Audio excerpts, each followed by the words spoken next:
جنون المونديال لازال مستمر، واليوم عندنا وجبة مونديالية دسمة في كأس العالم 2026.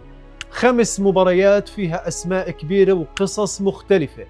أستراليا ضد تركيا، ألمانيا ضد كوراساو، هولندا ضد اليابان، وساحل العاج ضد الإكوادور، والسويد ضد تونس. يوم في منتخبات راجعة بعد غياب طويل، منتخبات بتدور على أول إنجاز، ومنتخبات تاريخها لحاله بيحكي. رح نبدأ من استراليا وتركيا. استراليا بتشارك للمرة السابعة في تاريخها والسادس على التوالي، وأفضل إنجاز إلها كان دور ال16 في 2006 و2022. قبل نسخة 2026 لعبت 20 مباراة، فازت في 4 وتعادلت في 4، وخسرت 12 مباراة، سجلت 17 هدف واستقبلت 43.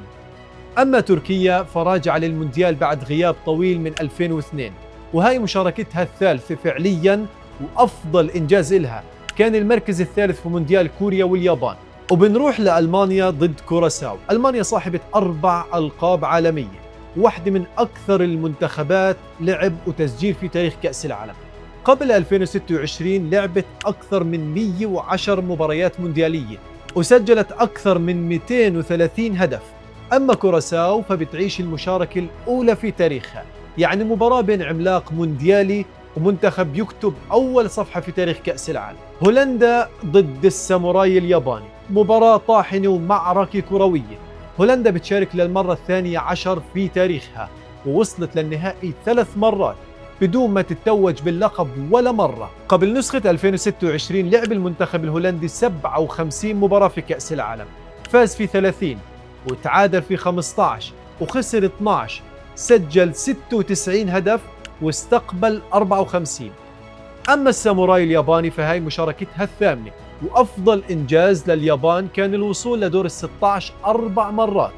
قبل نسخة 2026 لعبت 25 مباراة مونديالية، فازت في 8 وتعادلت في 5 وخسرت 12 مباراة، سجلت 27 هدف واستقبلت 29. ساحل العاج ضد الإكوادور، مواجهة متقاربة. ساحل العاج بيشارك للمرة الرابعة ولسه ما تجاوز أبداً دور المجموعات.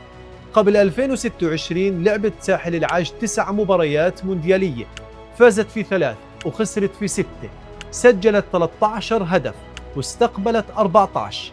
أما الإكوادور بتشارك للمرة الخامسة، وأفضل إنجاز إلها كان دور ال16 في 2006. قبل نسخة 2026 لعبت 13 مباراة وفازت في 5، تعادلت في 4 وخسرت 4، سجلت 13 هدف واستقبلت 11. ونختم مع السويد ونسور قرطاج المنتخب التونسي. السويد تاريخها كبير، ووصيفة كأس العالم 1958 وثالثة مرتين. قبل نسخة 2026 لعبت 51 مباراة، فازت في 19، تعادلت في 13 وخسرت 19 مرة، سجلت 80 هدف واستقبلت 73. أما المنتخب التونسي فهي مشاركته السابعة والثالثة على التوالي.